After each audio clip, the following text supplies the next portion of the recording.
Beautiful people! Mapagpalang araw sa inyong lahat. Dito po ako sa bakuran namin. Napakaraming bulaklak. It's so very nice. So very blooming flower. And now, you see what can you see? Many flowers. So beautiful and good smell. And this is it. So many trees of flowers. I love this flower. There's all flowers. Let's see what can we see. The flowers.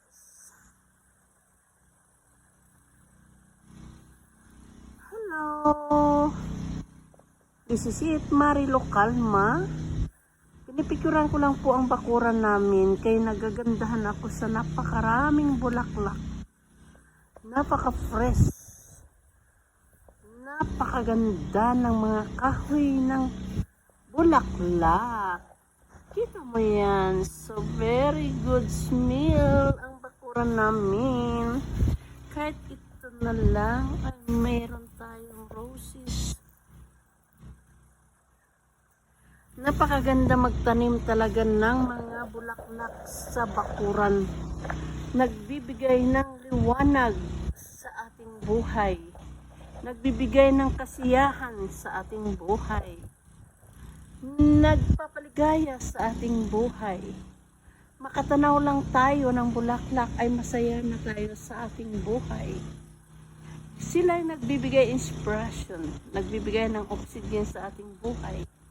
Kaya tayong kailangan natin magtanim palagi ng mga kahoy-kahoy o anong klase mang bulaklak o kahoy o anumang klaseng green leaves like this. May mga pusa pa dito umakyat. Ayan ang pusa. O see? Ayan. Pero napakaganda ng bulaklak dito. Oh my God. So beautiful views ng bakuran ng aking boss. Hindi naman sa akin to guys. Pero inaangkin ko muna sa mga moment na ito dahil dito naman po ako nakatira. How many years I stayed here? So inaamin-amin ko na lang ang kanilang mga angkan. As a joke lang. Inaamin ko ang kanilang mga kayamanan ng saglit lang. Yan guys, ang mga bulaklak napakaganda. So beautiful flower. Fresh. Fresh na fresh guys. Ayan. So ayan ang mga bulaklak na napakaganda sa bakuran. Kita mo yun guys. Oh, punta naman tayo dito sa halamang mint. Ito po ay nagtataglay ng kalusugan sa ating katawan. Ito ay mint. Ang pangalan dito is nana. Mint guys. Maganda ito sa tiyan. Maganda sa ovary, sa uterus natin sa mga babae. Nagpapatanggal ng hangin kahit sa lalaki. Nagpapatanggal ng hangin sa tiyan. Yan guys, sinahalo sa mga salad or lalagain at inumin ang kanyang tubig. Yan guys, napakaganda, organic mint. Walang nag-harvest. Kita mo guys, ang ganda-ganda ng mint namin, no? Ayan. Magkuha nga rin. Kahapon nag-harvest din ako. So, napakasarap ito guys. Nilalaga ko at inumin. Kahit hindi nalagain, magpakulo ka lang ng tubig. Hugasan mo muna to guys. Tapos magpakulo ka ng tubig at ilagay mo lang within 5 minutes. Very delicious na ang tubig niya. Yan guys, napakaraming organic mint. Ayan guys, kasi walang kumukuha dito. Tinanim ng haris namin. Pero walang umiinom, kundi ako lang at si boss paminsan lang. Para lang may matanim dito sa bakuran guys. Katinaniman ng mint.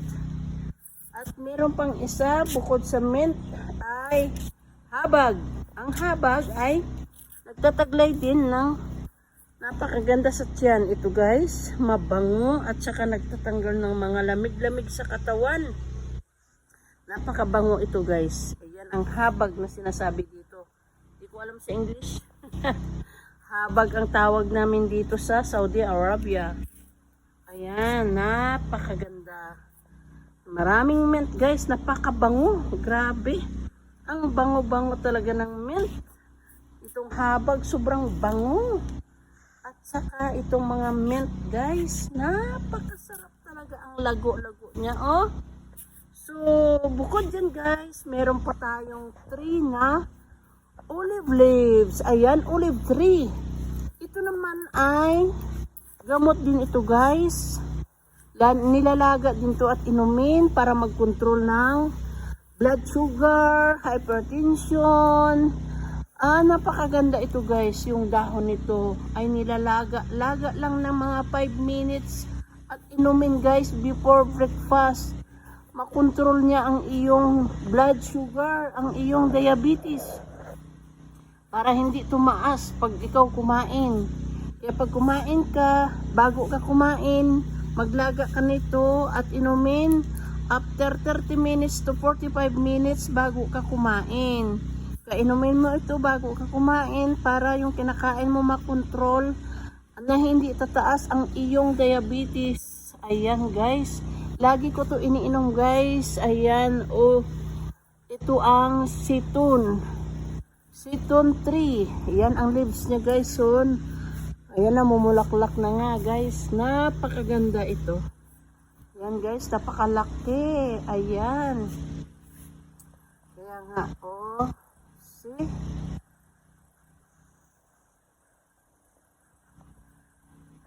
Ang ginagawa ko guys, kinukuha kong fresh. Tapos, pabayaan ko lang ng mga 5 days sa, sa carton o di kaya sa araw.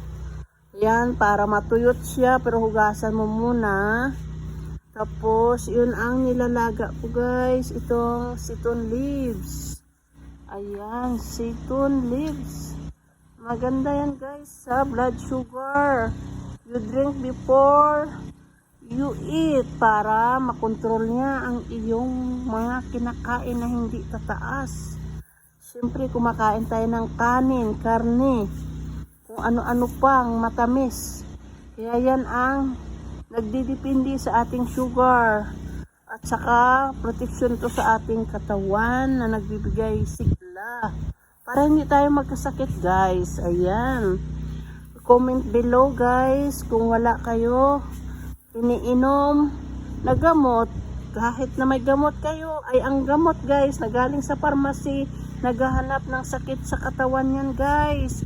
Iba ang fresh talaga, iba. Kaya comment below kung gusto niyo ito, padalhan ko kayo from the bottom of my heart. Mag-usap tayo. Ayan, napakarami guys. Oh, ito rin ang ginagawa ko guys para magtagal sa akin. Kino-harvest ko rin to at ibilad para patuyuin guys. Ayan, pinapatuyo ko yan kahit ilang taon yan na nakatago. Dahil dry siya, hindi nasisira. Ganon din itong mint. Ayan guys, ayan mint. Organic mint. Walang fertilizer yan guys. Ayan, lagi lang ako nag-harvest. Ay ako lang naman guys. Naku, Diyos ko. Ay ako lang ang umiinom. Si boss pa minsan-minsan lang. Wala mang kumukuha. Sabi ko sa kaibigan ko, kumuha ka. Kaso lang, pag pumunta siya, lagi niya nakakalimutan. Agoy, Ginoo. Napakasarap to guys. Pag nilaga nyo to, ang hangin na pag uminom kayo, ang hangin lumalabas, lalo na sa may mga regla dyan. Yan guys, sa mga nakakabagan. Maganda ito guys sa uterus. Ayan. Napakaraming mint, organic mint, napakasarap inumin. Okay guys, thank you very much for watching. This is it. Dito sa Bakuran, maraming mapapakinabangan talaga. Kasi napakaganda ng bahay dito sa Saudi Arabia. Ito ang mga puno sa labas ng aming Bakuran. So beautiful views. Oh my God. I want like this. I like this. Oh, so you see the beautiful flower. Ayan guys, yan. Napakaganda ang bahay na may mga green. Green is the best in the backyard, on the backyard. So thank you very much for watching. Thank you very much for watching. I love you all guys.